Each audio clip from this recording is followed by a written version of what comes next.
rewrote it in the steps. So I wrote to know the steps, we all finished the diagram, and we're all supposed to have our own diagram. Okay, all right. Well, let's see here. What about the virtual class system? It was just Okay, all right. So here's the deal. We did a lab. We're gonna want to cut that graph you guys made. You made a graph of force versus weight. So if you get that graph out, name on it, pass it out. Yes, where's your name on it? Do you want to like a little chart thing that says like weight versus like force of friction with the numbers? Your data table? Yes. That's not necessary. If it's already attached, I don't care. That's fine. Okay.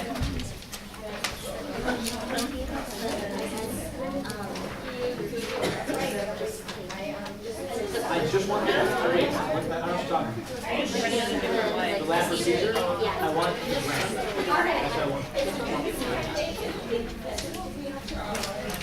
In what? Yes. You can print it. Yes, but yes. I'm pretty sure I said print. So. Penny.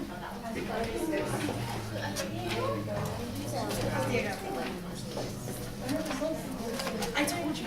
This is like the parent phone was sleeping on wait. What? I was gonna stop you before you lied.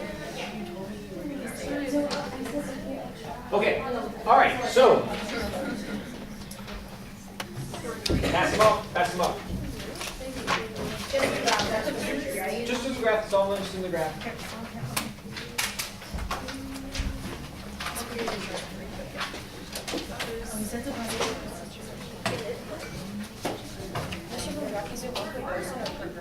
One per person. Guys, come on. I mean, okay, just to be really clear and make sure I've said it. I asked, print the graph, draw a line of best fit, write the slope of the graph, one per person. I know I said it. I also wrote on the web page too. I know it wasn't written on the yellow sheet because we changed plans a little bit from what we were doing before. Okay, but I did that. So if you did not do this, then turn it in the next day or whatever, end of the day. I mean, it's late, but turn it in. I'll still take that. Okay. All right. So let's look at one of these graphs here.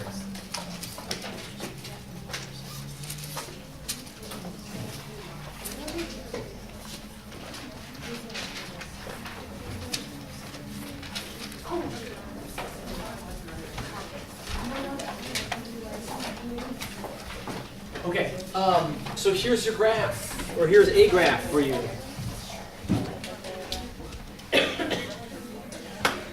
Okay, remind you, we had a cart like this, and you were putting different weights in it, and you were pulling across the table using a force sensor, and trying to figure out what the force of friction acting on it was. Then I had you graph the force of friction and the weight, because one of the things we said about the when we said what affects the force of friction, one of these you wrote down was the mass of it. We said, well, we'll talk about the weight since it's the force. So the weight affects the force of friction. And so we can see here, when you plot your data, it should be a fairly linear graph that as the weight increased, so did the force. So we saw some sort of proportional thing there where the friction was proportional to the weight. The friction was proportional to the weight. That's good. That's what we want to see happen. So how does weight affect it? We say, well, you increase the weight, increase the force of friction. Okay, I think most people look at that and agree. So, but I want to investigate just a little bit more because I understand when you had this cart, when you put more mass in there, it was harder to pull, right? Mm-hmm. But if I take the mass out, if I just push down on it like this, is that going to affect the friction? Will it be harder or easier to pull, or is it the same when I push down on it like this? It's harder to pull, isn't it, right? If I go to pull this, I mean, I can pull very easily like this, but if I put my fingers down here, I can pull as hard as I want, and it hardly moves. So what am I changing when I do that? Did I change the mass? No, you changed the force down. Okay, I changed the force down. And what effect does that have on the object then? That's the force I put on it. What effect does it have on the object?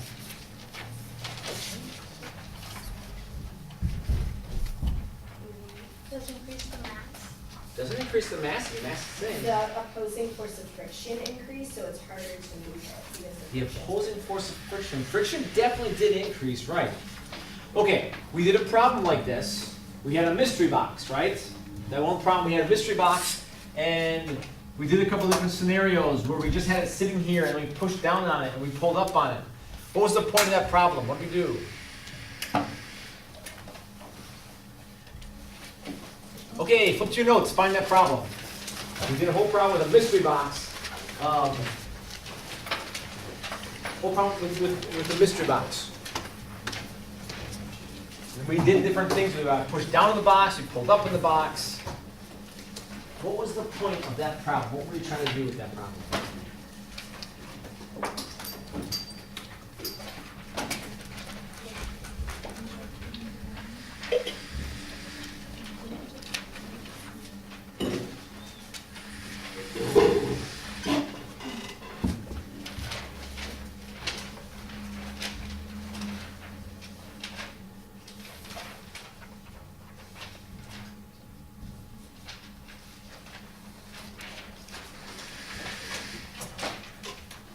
We got to 105, so let me find it. To find the net force. Not find the net force on it, because net force in the box is 0 the whole time. Find the normal force on it, right? Net force is part of that, but find the normal force, right? So we did stuff where we had the force of gravity coming down and the force normal going up, right? And you're right, in this example, the net force was 0, so net force going up minus net force, or the force going up minus force going down. Mass acceleration was 0, right? Okay, so we're finding the force normal on there. And when I pushed down in that box, did that change the mass of the box? No, but what did change? Force normal. So over here, when I push down on this thing, I'm not changing the mass. What am I changing? The force normal. So when we said, hey, the friction and the weight are proportional to each other, it's not totally correct. I agree, when you put more mass in there, the weight increases and the friction does increase. But what's the same between when I put more mass in this thing and when I push down on it? In both those examples, the force normal is increasing. So we weren't totally correct when we said it was friction and weight. It was really friction and force normal that are proportional to each other. So really we should be changing our graph down here to say, not weight, but force normal. Because force normal is proportional to the frictional force. And that the greater force normal you have, more force friction. This is why if, for example, if you're sanding something with a block of wood, right, you're trying to sand something, when you're sanding it, you don't just kind of lightly rub the sanding paper across it. You push down on that sandpaper and rub it across the wood. Because you want to get a lot of friction built up. So you increase the friction by increasing the force normal acting on it. Okay. All right. So that's the first major part here. What affects the friction? Force normal affects it. I agree that weight does in a way affect it, but the more correct answer is to say that force normal is what's increasing. Okay? And we saw this nice linear graph to this, and we could calculate the slope of this graph, which you did. I'll come back to that in a little bit. All right, the next major important thing. And we may have already talked about this. I forget how far class, but we had this graph, right? So this is the graph where oppositely poles, and we see the force that we apply to it on the top graph up there. The big key to this is, notice that there's this giant peak that happens here, okay? And that you're applying the force, yet it's not moving. There's zero force, and it's not moving. So if I draw out what we had for that box before, right? This was the picture. Here's the cart. Yes, we have force gravity going down. Yes, we have force normal going up.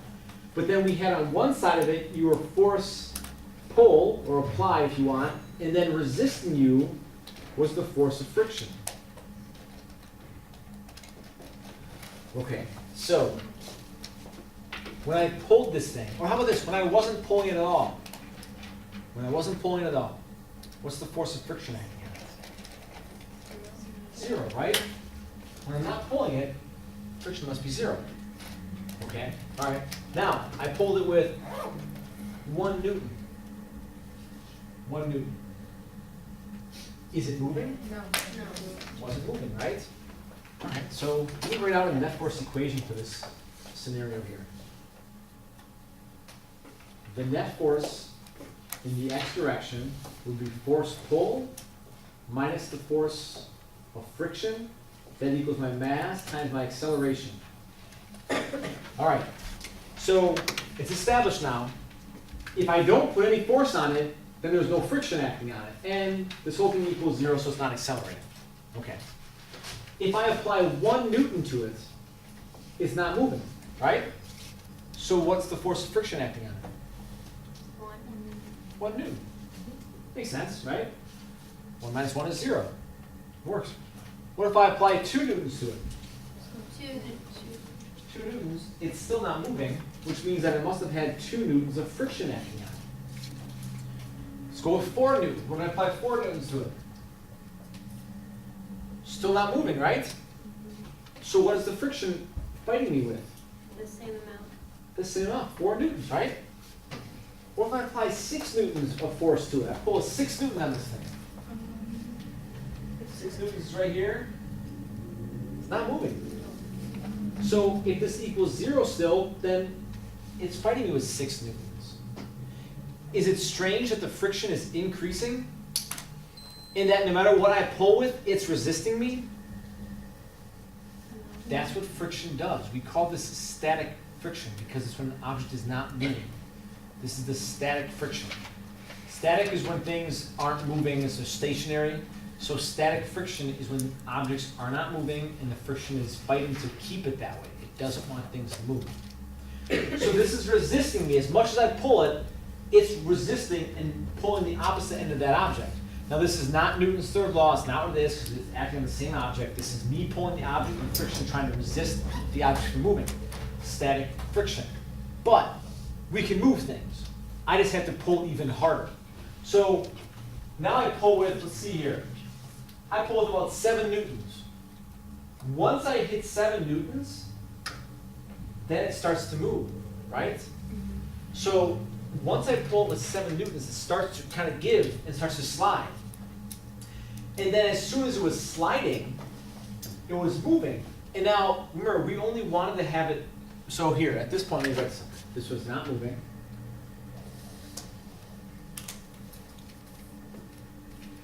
And then I get to 7 Newtons. This makes it move.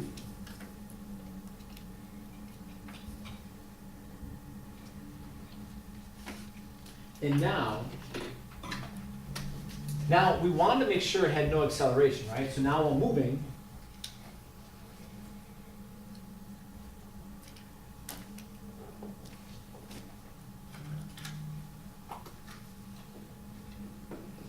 now it's moving, we want acceleration x to be 0. So what does it tell me about the force I'm pulling it with as opposed to the force of friction? If you want no acceleration, then you want these two to be the same, right? There's a difference though. It was not moving here, now it's going to be moving. Now I get the thing to start moving here. How much force do I have to apply to keep it going at a constant velocity? I don't know, about 5.8 Newtons maybe? Less than 6 Newtons here? Okay, so if it's moving and I pull with 6 Newtons, it'll be moving at a constant velocity, right? I'm pulling. Is it strange though that if I pulled with 6 Newtons before, that it wouldn't go? The same amount of force that you apply to it to get it moving wasn't enough. But once it was moving, that 6 Newtons was good enough then to keep it going at a constant velocity. Interesting? Well, isn't it because like an object in motion wants to stay in motion? So after you already get it moving, it's just easier to keep it moving. You don't need to use as much force. Okay, would you agree with that statement that when you're trying to get something moving, it's easier to keep it going than it is to start it moving? Yes. I would agree with that, right? You have a box like this, and you're pushing, I can't use that box. You're pushing this object like this, that when you start to push it, it's hard, but once you get it going, it's a little easier to move, right? Okay, you're right in this. Now, I don't know if I could apply that to Newton's first law. I don't know if it works with inertia or not, but it does work with the idea that there's two different types of friction that we're working against. There's static friction where it's not moving, and then once it starts to move, now it's kinetic friction. So we do have two different kinds of friction. You can see that very clearly with our graph here, that we're fighting against this, and we're pushing or pulling, and we had to pull with almost 7 newtons for this thing to start moving. But once it starts moving, we can pull with a lot less to keep it going at a constant velocity.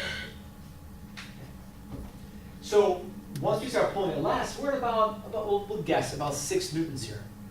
All right, well now I'm pulling with 6 newtons, and the velocity is fairly constant, and that's what you call kinetic friction would be. So if I pull with more than 6 newtons, I'll accelerate it. If I pull with less than 6 newtons, I'll slow down.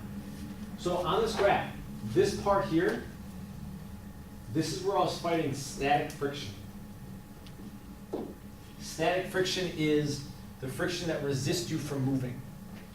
Stationary friction. On this end, this is our kinetic friction.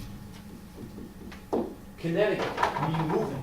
Right? When you think of things like kinetic energy or kinetic molecules, kinetic is moving. So there's 2 different types of friction. There's static friction and there's kinetic friction. On this side we had static friction, and we have kinetic friction. Right. So now I'm putting all these ideas into one. This idea of friction and the force normal, and this idea that there's static friction and kinetic friction. We can write out some formulas for this. So for our static friction, we say it's Fs for static is less than or equal to mu static force normal. And for our kinetic, we say it's Fk for kinetic is equal to mu k times force normal. From these 2 equations, you can see that the friction and the force normal are proportional. That's what we said before. So that's true. And the fact there's 2 different frictions is what is, we have 2 different frictions because it's harder to get things moving than it is to keep them moving. So we have to have 2 different types of friction acting on it. Friction that's resisting any movement at all, and the friction that's acting while things are sliding. This symbol right here, it's like a U with like extra legs to it. That's mu.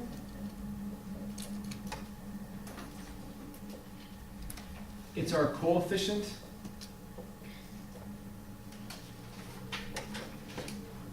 of friction.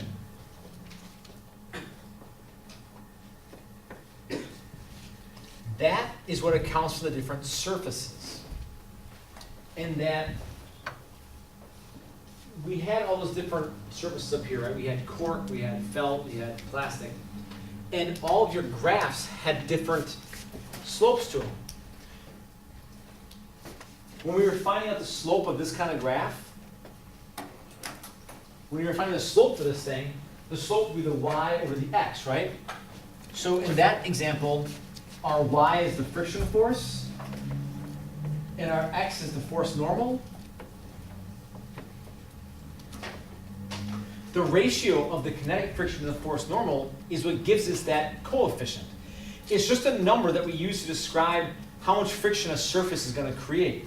So the different surfaces would have had different slopes, different coefficients.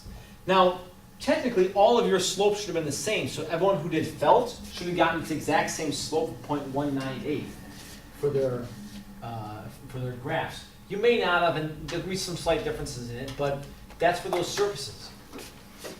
Let me show you a table full of these things. Here's different coefficients of friction. It's a table from your book. No, you don't have to memorize these things. It's not the point. This is just data we've gotten experimentally. But it's showing that different surfaces will have different frictions. You sort of knew this already. I think you had that idea. notice that the first column, which is the force, the coefficient of static friction, is always greater than the coefficient of kinetic friction. This goes along with our idea that, hey, static friction is always bigger than our kinetic friction. If it's steel on steel, it's two pieces of metal, right? The coefficient of friction for that is 0.74. If it's not moving, if you're trying to get it to move and it's starting to move, you're working against kinetic friction is 0.57.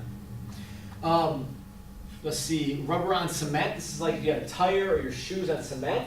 That creates a lot of friction, right? You want a lot of friction when you're walking around driving cars and stuff. So that coefficient is 1 for static friction. It's 0.8 if it's kinetic, it's sliding.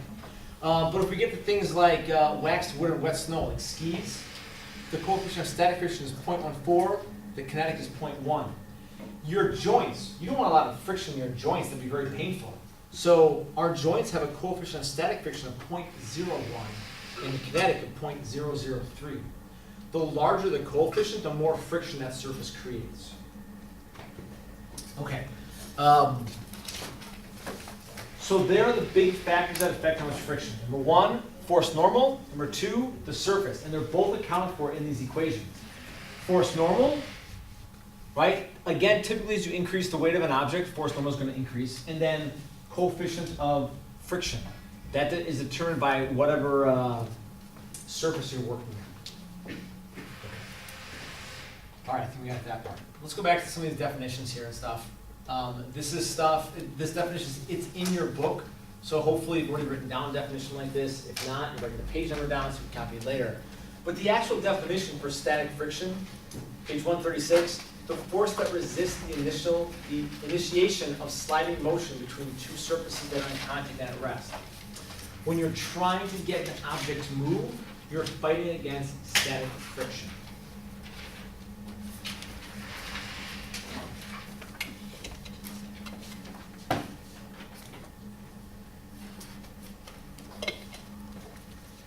When you're trying to get an object to move, you're fighting against static friction.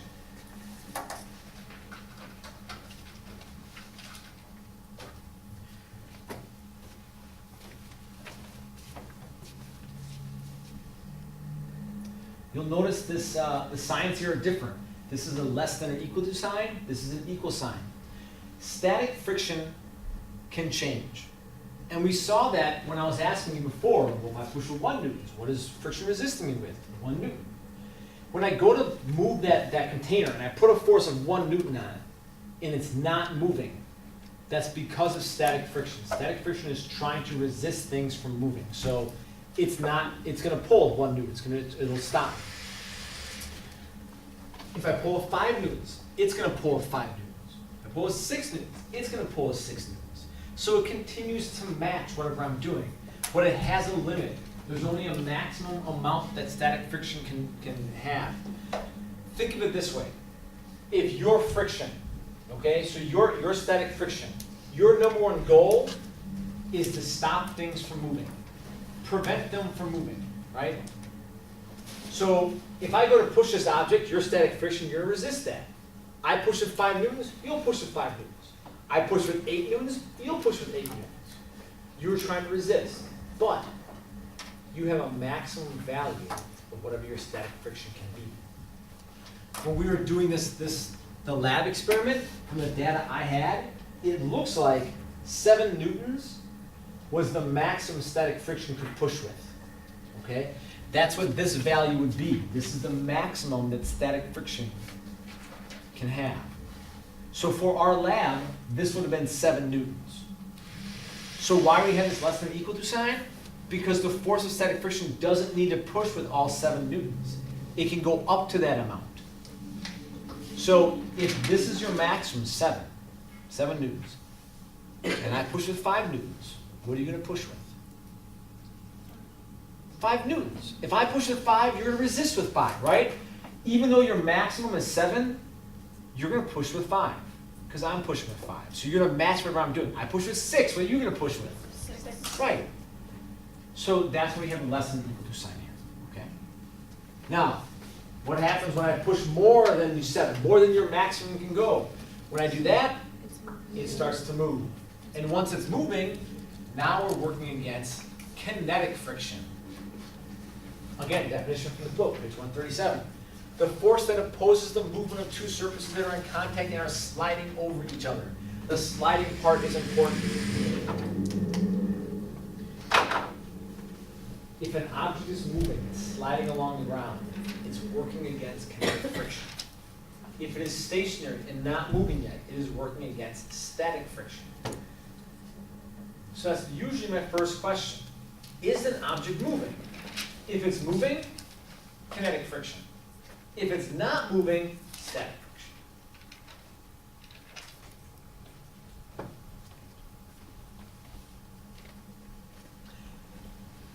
Static friction was able to increase. So the more that I push, the more that it resists to a limit, to a maximum. But kinetic friction doesn't do that. It has one value. That's why it's an equal sign, not less than or equal to. It has one value, and that's what it resists with. That value is always less than whatever static friction is, though. You may have noticed that those coefficients, the static friction was always greater, the coefficient was always larger than the coefficient for kinetic. And that's because, like we said, it's harder to get something moving than it is to keep it moving. If you've ever had to like push on something, you're pushing this object really hard, and it just begins to start moving, you kind of catch your feet as you're going forward, it's because all of a sudden you're putting with that huge force, like for example with this box, you push with 7 newtons, and now it starts to move, but all you need to do to keep this thing moving is apply 5.8 newtons. So static friction is always greater than kinetic friction. Yes? Is the same amount of friction that the kinetic friction is applying the maximum of the static friction? No, it's not. It's not. And that's why you saw in this chart, the static friction maxed out down here near 8, but then the kinetic friction needed was less than 6. So no, it's not always the max then. Okay. All right, let's get a quick video here that just shows the different types of friction and different models of friction. Friction makes it more difficult to move an object across the surface of another object. Surface texture, electrical attraction, and other forces that push objects together all affect the friction experienced by the objects. Even if the surfaces of two objects appear to be smooth, they are rough on a microscopic level. In general, as the roughness of a surface increases, the friction increases, and more force is required to move the object along a surface. Even the surface of fluids, such as water and air, can cause friction. The reasons women provide such a good workout is that you must exert force to overcome the friction created by water molecules. All right, let's see Even if the once again, surface- real quick. So there are still two surfaces of the two different objects. The difference in those surfaces are going to represent different coefficients of friction. In that this one has a smaller coefficient of friction than this one.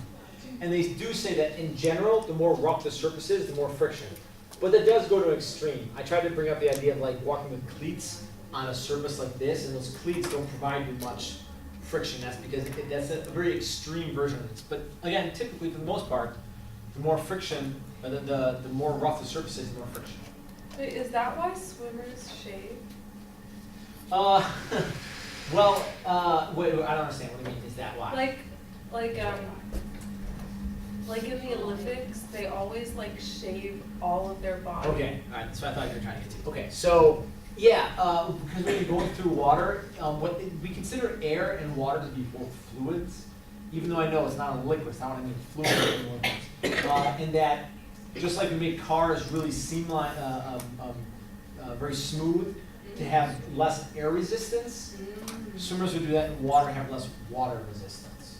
Okay. But that's not really, that's not totally the same as friction for us right now. Oh. Different topic. Surface tension? What? Surface tension, is that what it's called? That is something to do with, yes. We'll get to fluids in chapter 8. We'll talk more about that. Gravity can also push objects together. The heavier the object being moved across a flat surface, the greater the friction due. Right? It's heavier, so it does have more friction. But, like we were saying, it's not the weight that's causing the friction. pushing the surfaces together, and consequently increase the friction. It's the force normal, so when you push down this block to sand stuff, the more you push down, the more force normal there is acting on the block, which is the more friction you have. Electrical attraction also plays a role in friction. Pushing a strong magnet across the refrigerator door requires more force than pushing the same magnet across a wooden table. The greater the attraction pushing the objects together, the more the objects resist movement, and the greater the friction. On the other hand, if the electrical attraction is negative and the objects repel one another, friction can be reduced. Maglev trains take advantage of this phenomenon to give a smooth, nearly frictionless ride. All right, so all those things hopefully providing a few ideas here. The surface, the more rough the surface, the more friction there is. That's indicated by the greater coefficient of friction. The more you push down on it, the more force normal is going to be. The heavier it is, the more gravity pulls down, the more force normal is going to be, which also increases the friction as well. Okay? All right, let's skip that stuff. Here, friction, formulas. All right, so let's do a sample problem here, really kind of sum this idea up for us.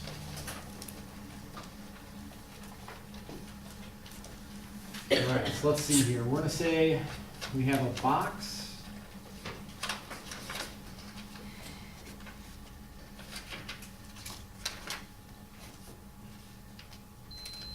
We'll say it's a 10 kilogram box.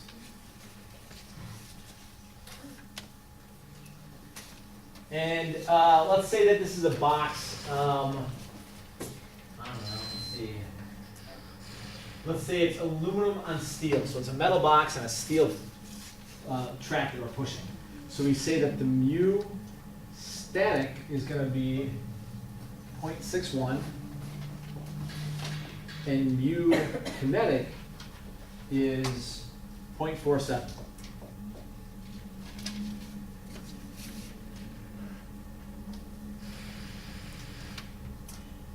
And I'm going to push this box. I'm going to apply a force push.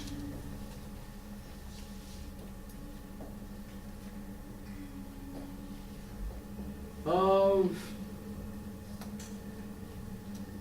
50 newtons.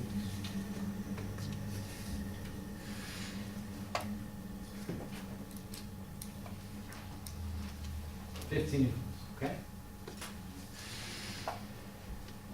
So my question is,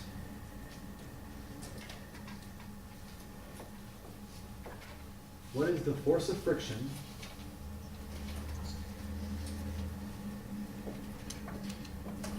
acting on the box?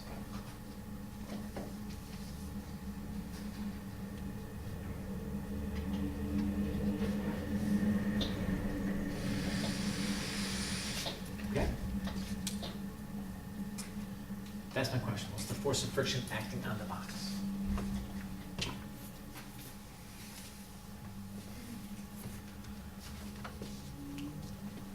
All right, in trying to solve a problem like this, I'm going to have to ask myself a few questions first. If I want to find the force of friction, I've got to know whether it's static friction or kinetic friction, right? My first question would be, is the box moving?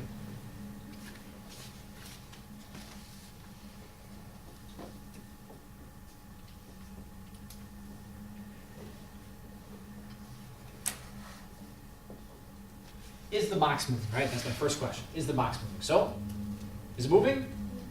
Yeah, why? How do you know? Because the force of the push is 50. Okay, so I'm pushing with 50 newtons. So, does that mean there's nothing resisting me? Is the net force 50 newtons? Right. What's resisting me if I'm going to push this box? Friction. Friction's resisting me, right? Okay, so how do I know if the box is moving? Well, the kinetic friction, is it because the static friction is 0.61, which is larger than the kinetic friction? Static friction will always be larger than kinetic, but those are just the coefficients. That's not the actual friction. Let me ask you this way. In order to move this box, what has to happen? What do I need to do to move this box? You need to find the point. You need to exert exert enough force to overcome the static friction? I've got to push harder than static friction, right? So if I say, is the box moving? Well, I can say only if force push is greater than force of static friction max. Okay, so I'm going to have to find out what force of static friction is then, right? So I'm just writing down my logic here. Is the box moving? Only if force push is greater than static friction max. So my next question is, what is static friction max?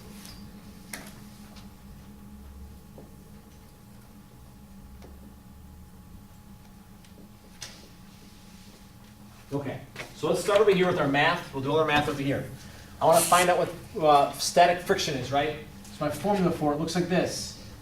Force static less than or equal to mu static times force normal. I know what mu static is.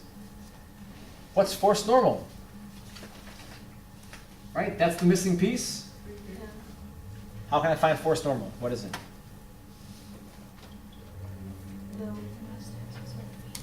It's not times mass times acceleration. Don't say that. Force normal? Force normal. What is force normal? Look back at that problem you opened up earlier.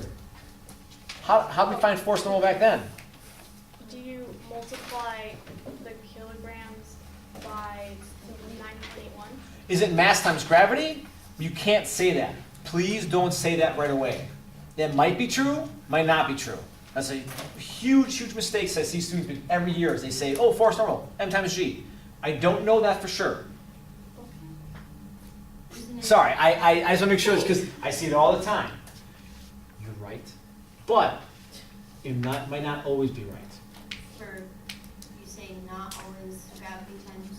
It's not always mass times gravity. Okay, go back to that problem right now. That problem with the mystery box we did. Flip back to the mystery box problem.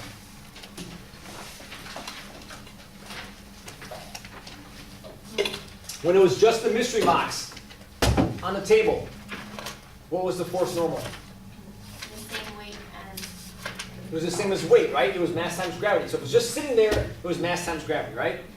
Okay, what about when we were pushing down on it? mass times gravity plus your push. Right, mass times gravity and the force push going down. And what about when I was pulling up on it a little bit? Mass times gravity minus. Right, so those are three examples there that showed you force normal does not always equal mass times gravity. So just make sure, listen, most of the time it does, but you have to make sure it doesn't. If there's any other force acting on it, it might not. But back to that problem. How do we figure out that force normal was m times g? How do we do that? In that problem, look at your notes. How do you get to that point? Because you know that there isn't any other force pushing down on the box. How did I know there weren't any other forces pushing down the box? Because it was gonna. Because there was no acceleration, there's no net force? Okay, how did I know the forces that are acting on the box? Because of the weight. No. We subtracted the force gravity. Okay, how did I know what forces were acting on the box? Because it told you? No, that's not. I don't know. Force normal equals mass times gravity. Because there's no net force, or a net force equation. How did I get what the net forces were? How did I get the forces on the box? What was the step before that? What's the first step in any problem B that we've been doing? Draw a picture. Oh, there isn't a. Draw a force body diagram. That's the very first step. You listen, I'm trying to explain this to you because you can't just jump into a problem at the bottom and say, oh, there's the answer, all done. You have to do all the work that comes before it. Okay, because not every problem is the same, so you have to go through all the same steps. So, what are all the forces acting on this box? Gravity. Gravity going down, perfect. Force normal coming. Force normal going up. Force push going that way, so we have a force of friction. Just going to put FR for friction. I don't know what kind of friction it is yet. I don't know if it's static or kinetic. I'm not sure if the box is moving. All right, good. That's where we're going with this stuff. So to find force normal, I'm going to write a net force equation in the y. So I write net force in the y direction is force normal going up minus force gravity going down, and that equals the mass times the acceleration in the y.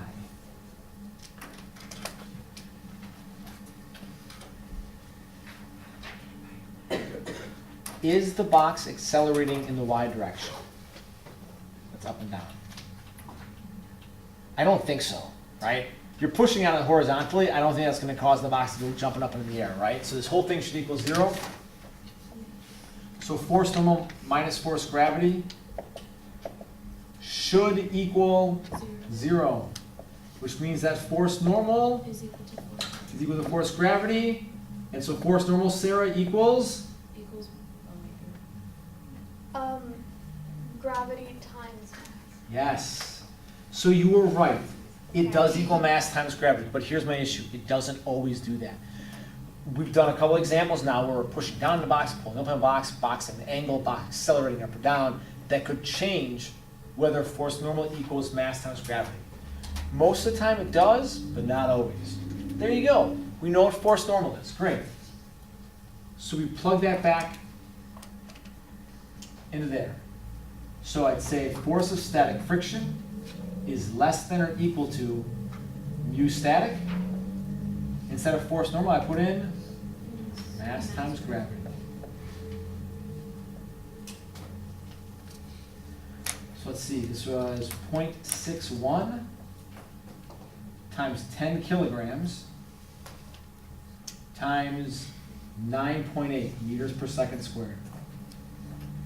So force of static friction, I'm just going to round it, should be 60 newtons.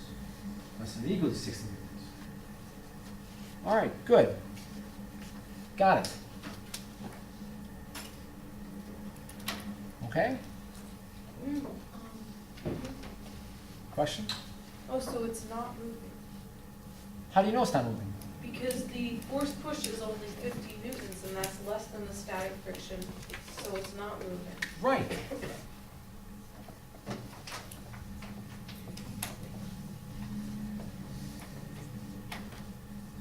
Box is not moving. Force push is less than force static max. Right, it's not moving. All right, great. So we're pushing on it, but it's not moving. We're okay with that? Okay, yeah, great, makes sense. I didn't know that until I calculated the force of static friction though, right? So now the question comes over here. What is the force of static friction acting on the box? Force, 50 newtons. 50 newtons? wait, was it 60? Or 60 newtons? 60 newtons. Okay, all right. Let's try this out. So let's say force push we know is 50 newtons. And we're saying the force static friction is 60 newtons. Okay. I'm going to write a net force equation in the x. The forces acting horizontally would be force push minus the force of static friction equals mass acceleration in the x, right? So I'll put in 50 newtons minus 60 newtons equals mass acceleration in the x. So that's negative 10 newtons equals mass acceleration in the x. Is there a net force acting on the box? Yeah. Yes, yes, there is. Yeah. And what direction is that net force pointing? Into the left. To the left. So does that mean I come here to push this box, and I push it 50 newtons and it starts to slide backwards like this? That's ridiculous, right? Makes no sense. That shouldn't happen that way. I don't push an object this way to have it start sliding backwards on me. It makes no sense, right? What do we do wrong? Well, isn't the static friction, it can be less than or equal? Right. Right. So what's the acceleration of the box? Well, 0 because it's not moving. Exactly. What does this tell me? The box is not moving. Force push is less than force static friction max. Acceleration x equals 0. So this was wrong. I wrote it all in red. We were wrong with that. If you put in 60, so you were right. It was 50. If you put in 60, then you realize that friction is now pushing harder than your force push is, and you're going to work backwards.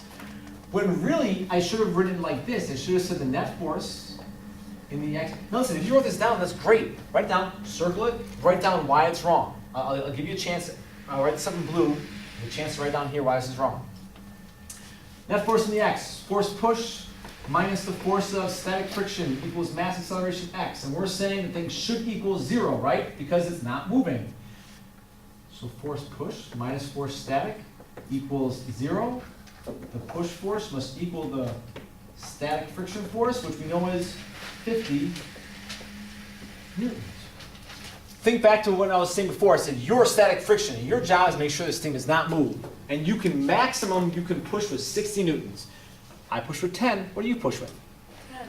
Right. I push with 20. You push with 20. I push with 50. You push with 50.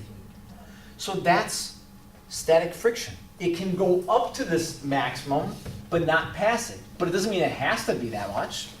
You just have the option of using that much. Okay, if you wrote it down, why is it wrong? Write it down in your notes, like why that's the wrong way to do the problem.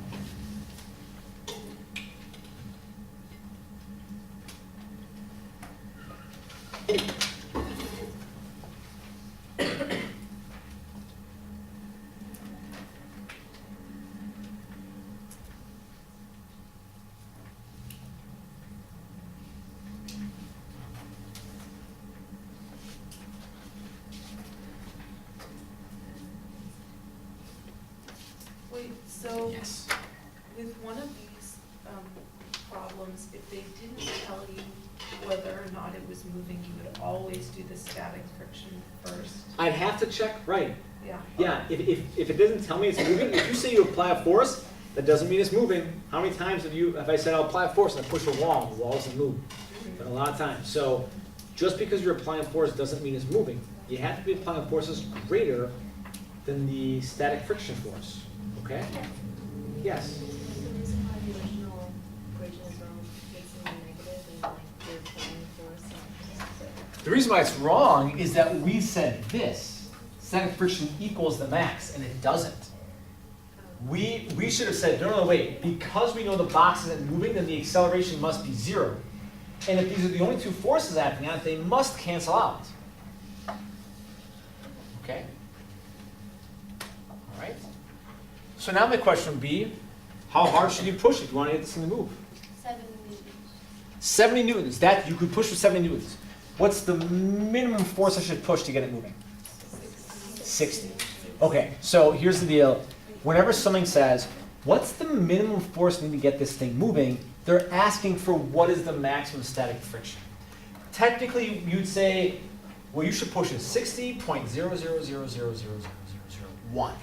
Because that's just over the amount, and it'll just get it moving, okay? So I guess it's kind of ambiguous if someone says whether it's 60, just over 60, that's never really going to be an issue for us, and I'm not going to ask a question in that sense exactly. But if someone said, well, how hard should you push to get it moving, you'd say, just over 60, okay? But you're right, 70 newtons would get this thing moving. So let's push with 70 newtons. Let's change the problem now.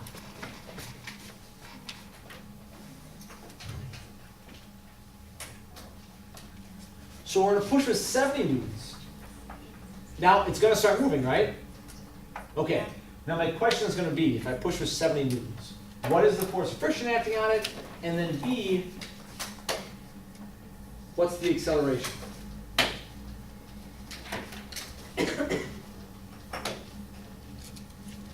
Okay?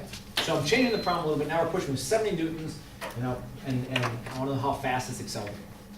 So I would start the exact same way. Even had I not done any of this first thing here, I would start the same way. I'd say, well, is the box moving? Is the box moving? If you push with 70 newtons, is it moving? Yes. How do you know? Because it's greater than the max Great. static friction. Excellent. Excellent. Crushing it today, guys. Crushing it. 60 newtons, right? 60 newtons. We would have had to calculate force normal, gotten our static friction, said, oh, it's moving. Okay, so I'm going to erase some of this work now because that's old, right?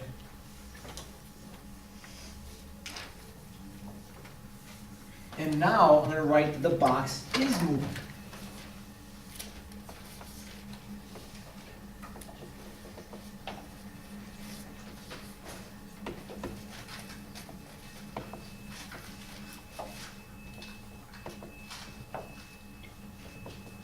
Okay, it's moving. So do I know the force of friction acting against it?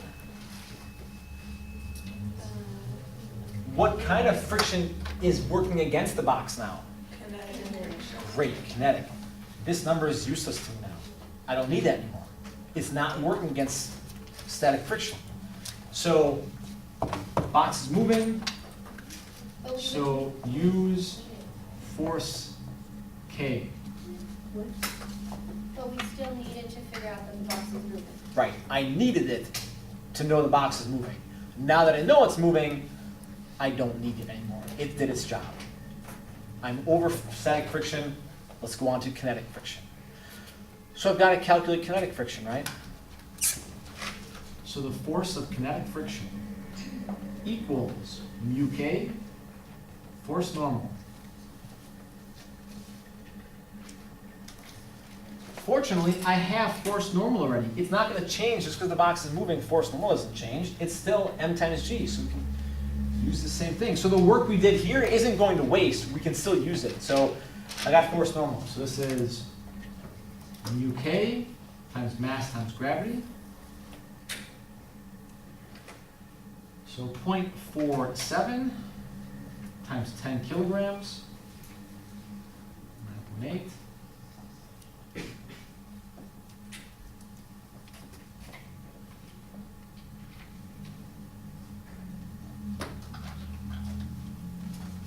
.46 newtons.